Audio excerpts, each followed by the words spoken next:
on est très chanceux vraiment de sa visite aujourd'hui. On est heureux de l'accueillir ici même à l'Hôtel de Ville. Alors, au niveau du déroulement de cette petite matinée, ça ne sera pas nécessairement très long, mais on aura le plaisir d'entendre nos invités s'adresser à vous à tour de rôle et je vais vous les présenter à l'instant avant de les inviter sur une base individuelle. Alors, à gauche, on a M. Pierre Lavoie, qui est évidemment le porte-parole national de la Journée internationale des aînés 2022. Bonjour. On a Mme Nicole Bolduc-Dubois, qui est la présidente de la Conférence des tables régionales de concertation des aînés du Québec. Évidemment, Mme Sandra Elibou, je dis évidemment parce qu'on la connaît ici dans la région, on la connaît bien, qui est la conseillère municipale, qui est responsable du dossier des aînés à la Ville de Laval.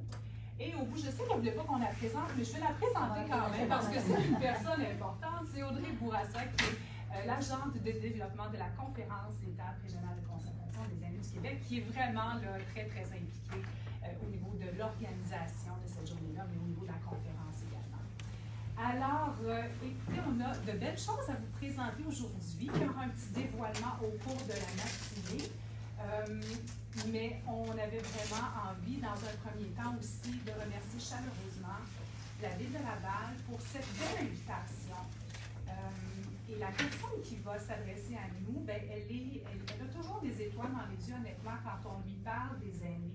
C'est quelqu'un qui est extrêmement impliqué dans la région, qui est très dynamique et qui est très généreuse. On peut le voir aujourd'hui aussi avec l'accueil qu'elle nous fait. Alors, j'inviterai Mme Sandra Elibou à venir vous adresser quelque chose.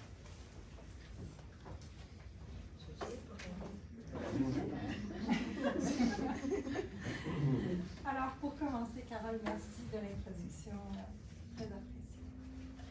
Et je te rends compliment. Merci également pour le merveilleux travail que tu fais depuis que tu es à la tête de la table. Merci beaucoup. Bonjour à toutes et à tous. Bienvenue à l'Hôtel de Ville. Bienvenue chez vous. Donc, Madame Saint-Denis, Madame Nicole Bolduc-Dubois, Monsieur Pierre Lavoie, chers invités, chers médias, membres et direction de nos incroyables organismes lavallois, vous qui vous vouez corps et âme pour prendre soin de nos aînés, bonjour à tous. Lorsque j'ai appris lors de ma rencontre avec Madame Saint-Denis, que je remercie d'ailleurs pour son superbe travail encore une fois, que Laval allait être pour la première fois l'hôte de la Journée internationale des aînés pour le Québec, une journée célébrée au Canada depuis 2010. J'ai été prise d'un énorme sentiment de fierté. Ma fébrilité était palpable. Enfin, il était temps. Parce que je ne vous le cacherai pas, à Laval, nos aînés, on les aime. Puis à Laval, nos aînés, on y tient. Puis quand je vous dis ça, ce ne sont pas des paroles en l'air, ce ne sont pas des paroles qui font partie d'un discours. À Laval, on met également des actions pour concrétiser à quel point nos aînés sont importants. Avec la population vieillissante au Québec et surtout à Laval, il est clair qu'il faut travailler fort pour mettre de l'avant l'intérêt de nos citoyens d'âge d'or et bonifier constamment les services offerts à nos citoyens du troisième âge pour une amélioration continue de leur qualité de vie. Par exemple, en tant que responsable du dossier des aînés à la Ville de Laval, je suis fière de pouvoir dire que nos aînés sont représentés par un conseil consultatif pour aînés et qu'ils peuvent aussi profiter d'une ville accréditée, Ville MADA, donc une municipalité amie des aînés. Ils peuvent s'épanouir, vivre et vieillir dans une ville qui adapte ses services, ses immeubles, son transport, ses loisirs, ses activités, ses structures et ses sentiers pédestres aux besoins de ses citoyens aînés. Ces adaptations permettent incontestablement de contrer les discriminations que nos aînés peuvent subir, et ce, à tous les niveaux. Je suis également fière de pouvoir vous dire que nos aînés vivent dans une des rares municipalités où ils peuvent prendre le transport en commun gratuitement sur un réseau STL, lui aussi, de plus en plus adapté et accessible.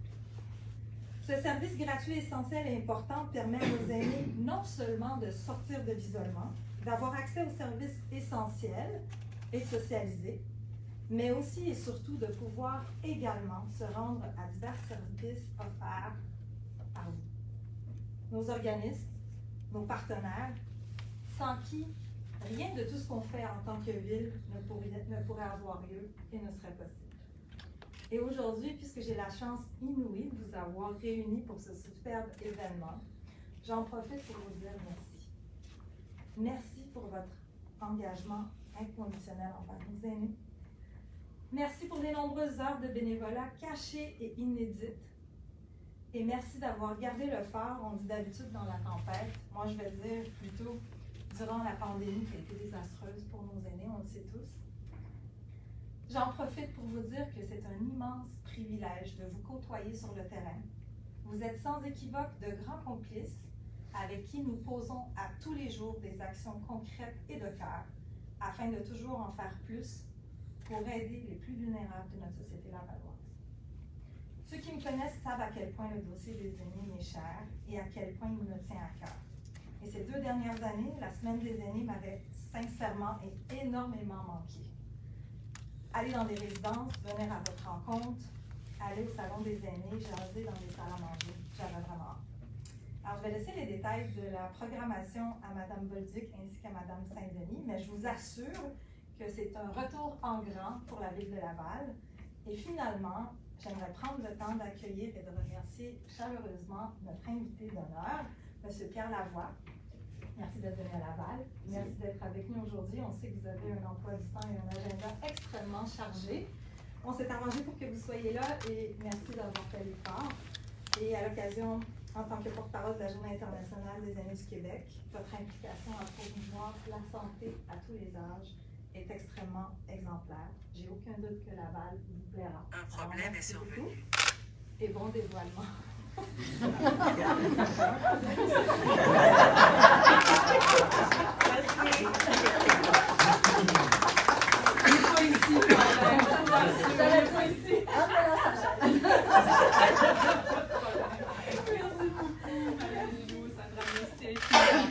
Alors, elle vient un petit peu de vous le présenter. Effectivement, il a fait quand même un bon bout de chemin pour se rendre jusqu'à nous aujourd'hui. Pas en vélo, par exemple. Un peu déçu que ce soit pas en vélo. Par contre, le Chicoutimi ce matin va être avec nous. Alors, vraiment, on est très heureux de l'accueillir, très heureux de le recevoir, de pouvoir l'entendre sur son nouveau rôle de porte-parole pour cette Journée internationale des aînés le 1er octobre. Alors, je vous invite à accueillir M. Pierre Lavoie.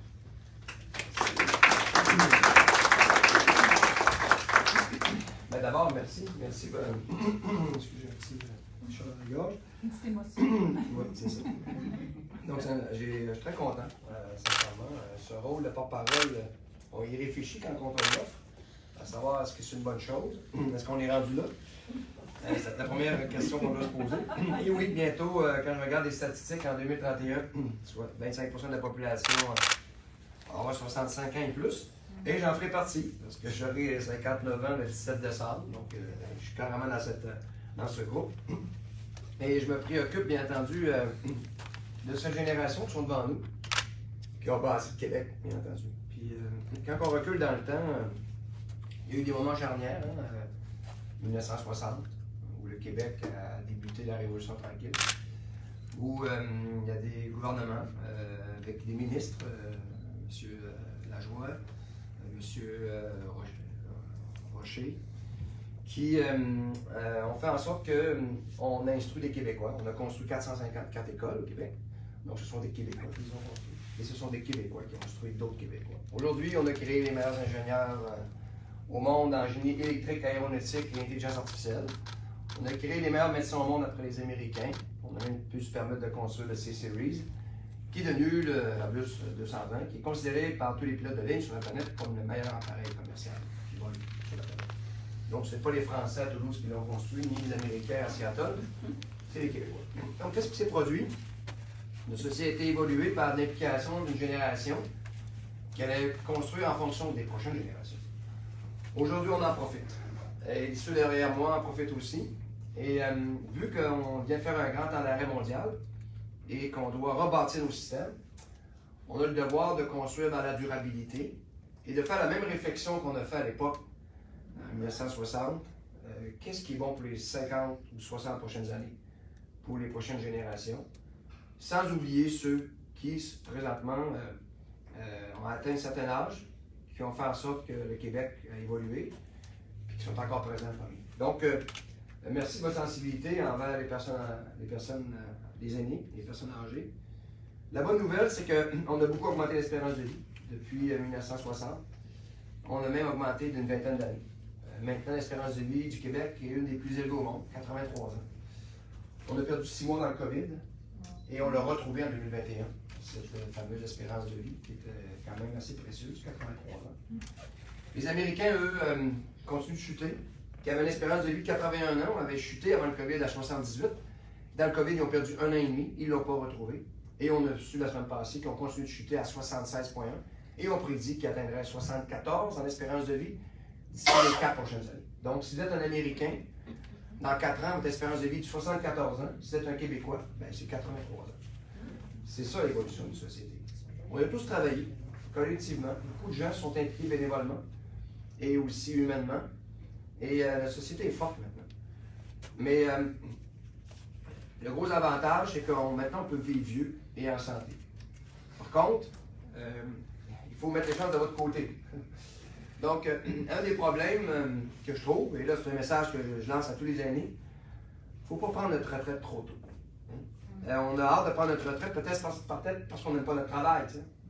Mais quand on aime ce qu'on fait, on aimerait le faire toute notre vie. Je pense qu'un artiste demeure artiste toute sa vie. Même Guy Rocher, qui est un des pères de la Révolution tranquille, enseigne encore à l'Université de Montréal, qui a 97 ans. Vous comprenez? C'est ça des exemples. C'est-à-dire que ces gens-là ont resté branchés cognitivement et resté branchés physiquement. D'abord, avoir le meilleur cognitif possible. Si ton corps te lâche, tu devras te débrancher cognitivement. Donc, prenez soin de votre corps. C'est votre véhicule d'expression. Il va toujours bien vous servir. Vous avez très bien servi dans votre vie. Vous avez servi à travailler, à voyager, à avoir des enfants, à avoir beaucoup de plaisir.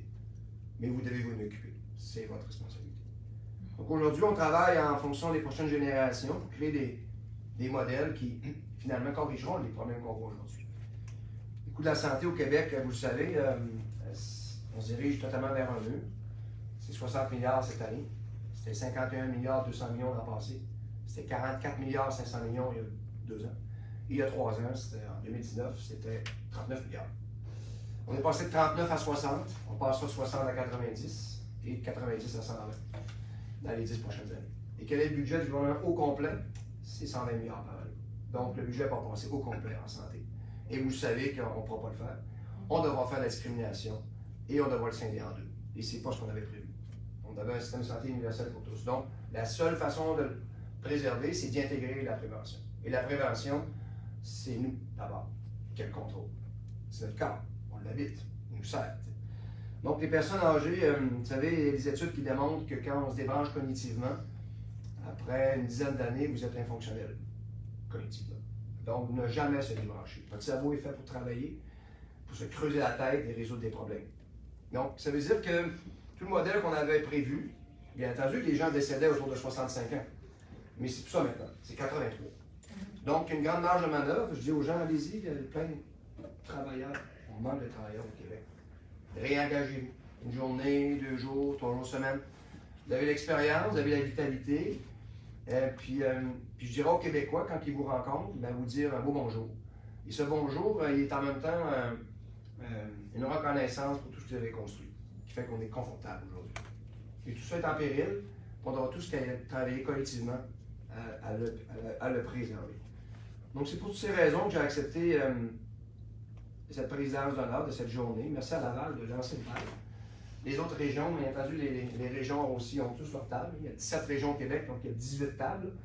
Et je suis content de voir que les personnes aînées sont représentées. Affirmez-vous, vous avez des besoins. Puis moi, je pense que vous pouvez encore contribuer de façon significative à l'avancement de la société, surtout ce temps-ci. On a vraiment besoin de vous. Là. J'aimerais tellement voir, je vois plein de gens qui sont encore en pleine forme, puis qui auraient le goût de s'engager, mais on ne leur donne pas l'opportunité de le faire. Maintenant, ça veut dire que les employeurs, les gouvernements donnent l'opportunité à des personnes qui veulent revenir, qui veulent continuer de s'impliquer, comme vous l'avez fait depuis des années. Puis ça va vous aider physiquement, ça va vous aider mentalement. Puis je suis convaincu que vous recevrez plein de bonjours quand vous irez à l'épicerie, puis de bonjours quand vous irez marcher dans un parc. On a besoin aussi de notre côté de leur montrer qu'ils sont avec nous. Il faut être inclusif. Donc, en leur disant un beau bonjour, on les sort un peu de leur isolement. Ils se sentent inclus. Ils se sentent motivés. Puis peut-être, comme j'ai vu il y a 3 semaines chez les GA de Chicoutimi, cette caissière que je n'avais jamais vue, je trouvais qu'elle pesait très fort sur les pitons. Parce que le système ne fonctionnait pas automatique. Elle faisait penser à une ancienne caissière de Stanbrook. Effectivement, c'était une ancienne caissière de Stanbrook qui était revenue après 15 ans d'arrêt. Elle me disait qu'elle s'ennuyait. Et là, je socialisais avec. Je dis, prenez votre temps, je ne suis pas pressé. La machine, ça ne fonctionne pas comme je veux. Mais ne vous en faites pas. C'était sa première journée de travail. J'ai trouvé ça extraordinaire. Vous comprenez? C'était beau. Moi, j'ai trouvé ça. On a besoin d'eux. Ils ont tellement été importants. Puis je pense qu'ils peuvent être encore importants, encore beaucoup, très longtemps. Puis tous ces embauches que je m'implique, que ce soit dans les cubes énergie, on sait très bien qu'il y a beaucoup de cubes énergie qui ont été faits par les grands-parents, accompagnant leurs petits-enfants. Je veux les remercier aujourd'hui. Ils ont toujours été là. À peu près, je dirais, 70% de nos bénévoles au Grand Défi, ce sont des personnes âgées, des amis, qui continuent à travailler, continuent à s'impliquer, continuent à socialiser, puis à avoir d'autres personnes.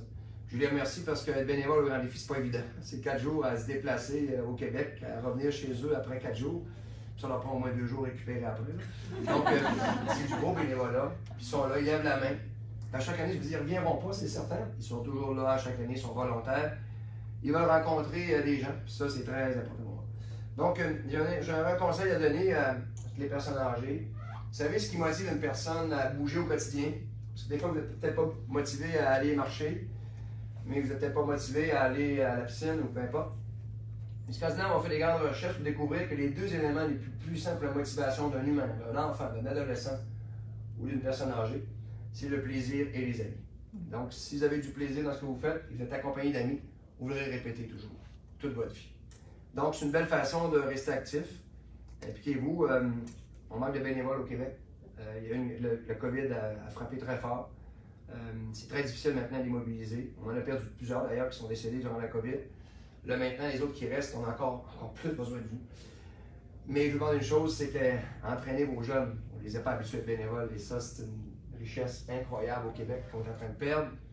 Et si on ne les habitue pas à donner du temps, on est foutu comme société. On ne pourra pas continuer à rouler sur cette évolution et cette croissance de notre société. Je pense que j'ai tout parlé. Je voudrais parler aussi des infrastructures inclusives. Je m'adresse aux villes. On veut souvent construire des infrastructures sportives, mais maintenant, il faut penser multigénération. Il faut penser inclusion. C'est beau construire un arena, je suis bien d'accord, mais jouer au hockey, il faut payer de l'argent, donc c'est très exclusif le hockey. C'est un sport d'exclusion. Mais par contre, si vous construisez une piscine à la place, vous pourrez, les jeunes d'école primaire pourront venir apprendre à nager, parce qu'au Québec, il y a 1,5 million de lacs et un fleuve et un fjord. Et les chances que vous soyez confrontés à l'eau dans votre vie, bien, sont assurées. Et si ça vous arrive, bien, vous allez vous noyer. Donc au Québec, ça doit faire partie de notre compétence, savoir nager. Donc ça prend des piscines partout, il n'y en a pas assez. Et par la suite, les écoles secondaires aussi pourront venir, les cégeps, l'université et l'hôpital avec les maladies chroniques et les personnes âgées. Donc, vous savez, les 3 seuls sports que vous pourrez faire dans votre vie quand vous aurez atteint 95 ans ou 100 ans, ce sera marcher, ce sera nager et faire du ski de fond. Parce qu'il y a encore de la neige au Québec. Donc, la natation, c'est très important. Donc, construire, penser en fonction du multigénérationnel, c'est très important. Puis souvent, les villes à l'époque voulaient construire les 50 mètres parce qu'ils voulaient recevoir des championnats ou peu importe. Mais je ne suis pas contre la performance, mais il faut penser maintenant à toute la population générale. Donc, les villes, merci de faire des pistes cyclables, de faire des bordures cyclables, de faire des lieux pour socialiser, des parcs, des infrastructures sportives inclusives, qui font en sorte qu'on veut pas juste un groupe qui bouge, on veut des générations qui bougent. Ça, ce défi-là, on ne l'a pas encore atteint.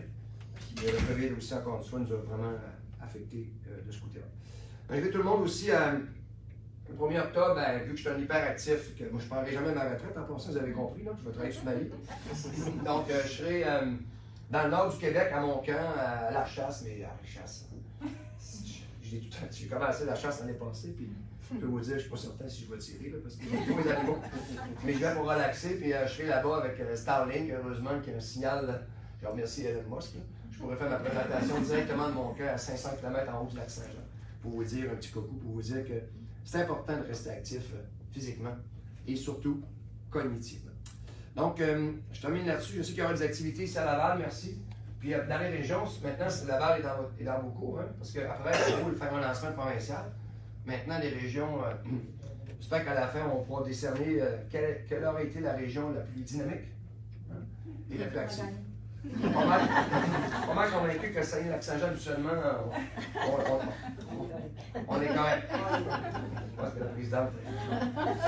Donc, c'est avec fierté que j'accepte ce rôle, en y amenant peut-être un élément de réflexion où on pourrait retarder, bien entendu, la retraite pour les jeunes. Ou j'ai toujours dit à la FADOC, 50 ans c'est trop jeune, écoutez, il faut être beaucoup plus tard que ça. Donc, revoir nos statistiques, croire qu'on peut vivre vieux et en santé et actif toute notre vie. C'est possible. Puis ça nous prend des modèles. J'en ai plusieurs, moi, qui m'inspirent, qui ont 15 ans plus que moi. Je les regarde aller. D'ailleurs, je veux le nommer aujourd'hui, Steven Martin, qui est mon grand ami, qui travaille avec nous au Grand Défi. Steven aura bientôt 70 ans. Je peux vous dire qu'il en vaut 15, Steven. Travailler, on ne peut pas lui demander combien d'heures il travaille par semaine, parce que d'après moi, c'est incalculable. Okay? Donc, c'est des gens qui m'inspirent. C'est des gens ordinaires. C'est un bûcheron. Il a bûché toute sa vie. Des vrais arbres. Puis après ça, il s'est mis à travailler avec le Grand Défi, puis c'est un employé exceptionnel. Il demeure toujours à Chicoutimi. Il vient travailler à Boucherville. Il redescend, il monte, il voyage. Ça ne le dérange pas. On en voit en Floride, on en voit partout. Puis c'est une personne assez connue. Donc, des exceptions comme ça, il y en a partout au Québec.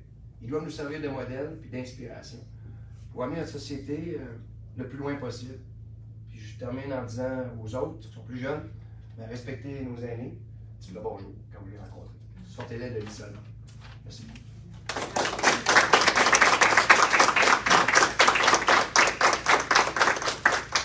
C'est des personnes qui avaient des doutes encore hein, sur le choix du porte-parole. Hein? Je pense qu'il y en a plus. Évidemment, Pierre, on le connaît pour son implication, comme tu l'as mentionné, avec l'équipe d'énergie, avec le vélo, donc une clientèle peut-être plus jeune, mais on voit qu'avec la Grande Marche aussi qui s'en vient, hein, c'est la 8e édition cette année à la mi-octobre, vraiment un intérêt. À Laval, c'est le vendredi soir, 18h30. C'est noté, vendredi soir, 18h30. Donc, une belle implication et un intérêt. On sent que ça vient du cœur aussi. Merci beaucoup d'avoir accepté ce rôle, Pierre. C'est un honneur de vous avoir avec nous. Salutations à notre représentante de la FADOC. Bonjour. Comme le lait, on s'élève. Vous expliquez pourquoi on a besoin des 50-65 ans. Les bénévoles qui sont extrêmement importants, on en a. Les gens qui sont présents dans la salle, qui sont des représentants de nos organismes, les membres du CA, on sait à quel point le rôle des bénévoles est primordial. Alors, merci pour ce rappel, mais c'est quelque chose qui est constant aussi dans nos pensées. Pour nous parler maintenant de la conférence des tables régionales de concertation des aînés du Québec, M. Lavoie en faisait mention, il y a 18 tables régionales, donc ça fait beaucoup de personnes à joindre, une belle implication de la part des tables également. Elle a fait aussi beaucoup de routes pour être avec nous ce matin. Elle partait de Québec, la présidente de la conférence des tables régionales de concertation des aînés du Québec. On est très heureux d'avoir avec nous Mme Nicole Bolduc-Dubois.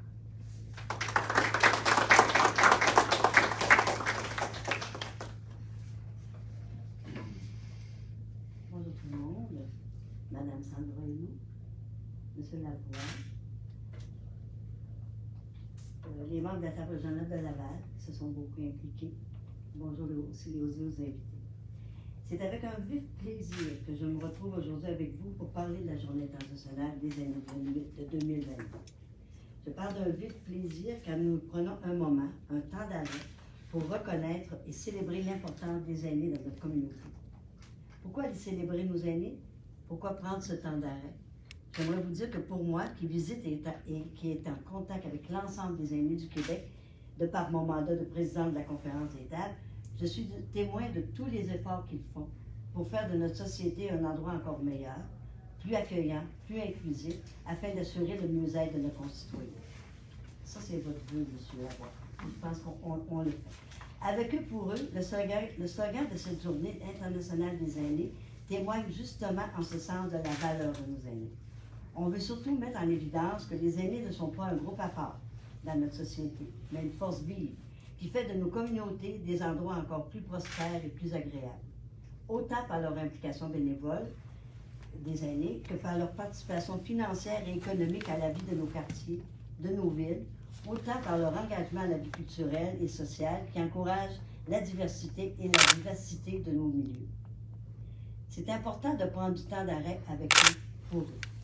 Le mouvement que je préside depuis 2017, la Conférence des tables régionales de concertation des aînés du Québec, est un véhicule d'information et de concertation unique au Québec pour rassembler puis dynamiser les idées des aînés. La conférence des tables compte 18 tables régionales, comme on en a parlé tantôt, réparties dans l'ensemble des régions, incluant le Nunavut. Les principaux mandats de ces tables, c'est identifier les enjeux des pistes de solutions qui touchent les aînés sur le plan régional, en concertation avec les partenaires du milieu, dont les tables locales. Favoriser aussi une dynamique dans le milieu des aînés afin de les supporter dans leur rôle de citoyens à part entière et d'acteurs de premier plan dans le développement de nos propres régions. Transmettre l'information, répondre aux questions, participer en partenariat avec le secrétariat aux aînés à différents comités de sélection, dont le Québec Amis des aînés, qu'on appelle CADA, Municipalité Amis des aînés, qu'on a parlé comme ADA, la ville de Laval, et le programme Nouveaux Horizons pour les aînés. La conférence des tables et les tables de consultation des aînés ont également comme mandat de faire la promotion de la Journée internationale des aînés, qui est le 1er octobre. Pour célébrer la Journée internationale des aînés, des activités partout au Québec sont organisées par les tables régionales de consultation et leurs organismes. Je vous invite à y participer en grand nombre. Concernant ces activités, je vais laisser le soin à Mme Bourassa de la conférence qui va vous présenter une nouveauté dont nous sommes très fiers, soit la carte interactive sur laquelle se retrouvent l'ensemble des activités à travers la province, les activités qui sont organisées dans le cadre de la Journée internationale des aînés. Merci, Mme Eleni, pour votre accueil. Merci à la Ville de Laval pour son souci à la cause des aînés. Merci également aux membres de la table régionale de concertation des aînés de Laval qui n'ont pas ménagé leurs efforts pour que cette rencontre soit une réussite. Merci aussi une mention spéciale à leur directrice, Mme Saint-Denis, pour ses talents d'organisatrice. Je termine en remerciant chaleureusement notre porte-parole, M. Lavoie, qui est ambassadeur par excellence, bien connu dans notre région du Saguenay-Lac-Saint-Jean, mais aussi dans toute la province, parce que je suis aussi présidente de la table régionale du Saguenay-Lac-Saint-Jean. Et dans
efforts que les organismes font pour...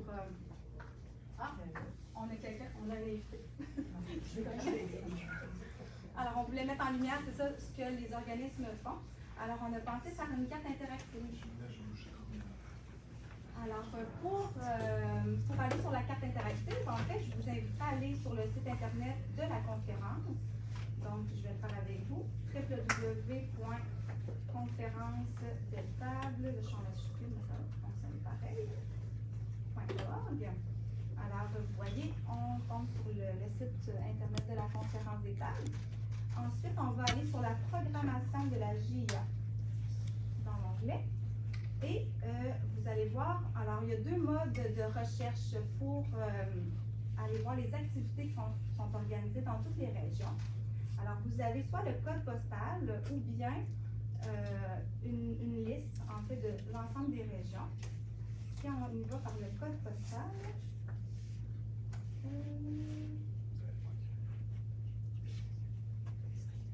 normalement, c'est lui. Voilà. Alors, encore une fois, on a deux modes de recherche. Soit via la carte interactive que vous allez pouvoir faire un zoom. Et là, on voit que dans la région ici de Montréal, il y a déjà plusieurs activités qui sont inscrites sur la carte. Si on en choisit une au hasard, alors à Vaudreuil-Dorion, on a le titre, donc Journée des aînés 50 ans et plus. Pour en savoir plus, alors on baisse un petit peu, puis on clique sur l'onglet En savoir plus. Et voilà, donc la première ligne, en fait, c'est à chacune des fois, on va voir le titre de l'activité en soi. Alors ici, on voit le titre, Journée des années 50 ans et plus. La deuxième ligne, c'est l'endroit où est-ce que l'activité se fait. Donc, on a ici la ville de Pincourt, la date de l'activité. Et on voit là également là, tout le descriptif de l'activité en soi. Puis, si les gens souhaitent s'informer, est-ce qu'il y a des particularités, des coûts d'entrée, par exemple, est-ce que l'endroit est accessible pour les fauteuils roulants? Donc, en fait, les gens peuvent s'informer directement à la personne responsable ou bien on a également là, inscrit accessibilité à mobilité réduite, oui ou non. Puis, c'est important d'aller cliquer sur le X pour revenir en fait à la page principale. Et voilà, on se retrouve à la page principale. Puis, on a aussi, si vous êtes un peu moins familier avec ce mode de recherche-là sur la carte interactive, alors je vous invite à simplement là, baisser votre fenêtre, puis toutes les activités qui sont inscrites dans votre région se trouvent ici dans le bas. Alors, plutôt que de faire la recherche directement sur la carte puis de zoomer, vous avez vraiment toute la liste des activités. Donc, encore une fois, vous pouvez cliquer sur En savoir plus. On va en prendre une autre. Le classique recomposé à l'ère du numérique. Donc, ici à Laval même. Alors, on a le descriptif. Et encore une fois, on va sur le X pour revenir. Là, vous vous demandez sûrement, moi, mon organisme, comment je fais pour inscrire toutes mes activités sur cette belle carte interactive-là. Alors, pour accéder au formulaire d'inscription, vous allez dans Documentation, Journée internationale des aînés et Inscription des activités. Alors là, vous avez le formulaire d'inscription. C'est autant pour les organismes, c'est vraiment tout le monde qui organise une activité pour les aînés. Alors, vous allez pouvoir inscrire toutes les informations, puis votre activité va être affichée à partir d'aujourd'hui. Alors voilà, si vous avez des questions, moi je suis là aussi à la fin, là. Ça va me faire plaisir. Super, je vais juste repositionner. Merci beaucoup, Audrey, pour cette présentation. Donc, les gens peuvent jusqu'à la dernière minute ajouter des activités sans problème. La carte va se mettre à jour automatiquement. Et c'est une première cette année, mais la carte va demeurer là pour l'année prochaine et les années subséquentes. Oui, exactement. Merci. Alors, on va terminer avec un petit rappel parce que, bon, le 1er octobre, Laval est la région haute du lancement provincial de la Journée internationale des aînés. Alors, il y a un bel événement qui se finalise, qui est en préparation depuis plusieurs mois, en collaboration évidemment avec la Conférence des tables régionales de concertation des aînés du Québec. Alors, on aura le plaisir de vous présenter un bel événement le samedi 1er octobre en après-midi. Ça va être en mode hybride, donc il y aura 200 personnes, majoritairement des aînés, évidemment, parce que c'est une journée qu'on leur dédie. Alors, c'est une programmation qu'on a concoctée spécialement pour eux et elles. Alors, en mode hybride au Château Royal, donc ça débute à 13h30 pour se terminer aux alentours de 16h30. Ça va être web diffusé en direct aussi, donc vous aurez la possibilité, si vous ne pouvez vous déplacer ou être présent, parce que les inscriptions sont quand même limitées. Alors, vous pourrez de partout au Québec, pas de frontières, c'est le bonheur de la web diffusion, assister à cet événement-là, donc à compter de 13h30. Ce qu'on vous a concocté, en fait, c'est, il y aura des dignitaires, évidemment, des personnes qui vont venir s'adresser à vous. Il y aura le maire de Laval, M. Stéphane Boyer. On aura également notre porte-parole, M. Lavoie, de son grand art, avec une excellente connexion, qui va s'adresser à nous. On aura la présidente de la table régionale de concertation des aînés de Laval, Mme France Boisclair, qui va vous adresser quelques mots également. On aura le plaisir aussi d'avoir le directeur général de la conférence d'État, M. Bertrand Gignac. Nous aurons une mini-conférence de M. Lavoie qu'on va vous présenter. On aura une magnifique performance musicale des petits chanteurs de Laval. Alors, c'est un peu en lien avec le thème aussi, avec eux, pour eux. On parlait d'inclusion, mais c'est une inclusion aussi au niveau des générations.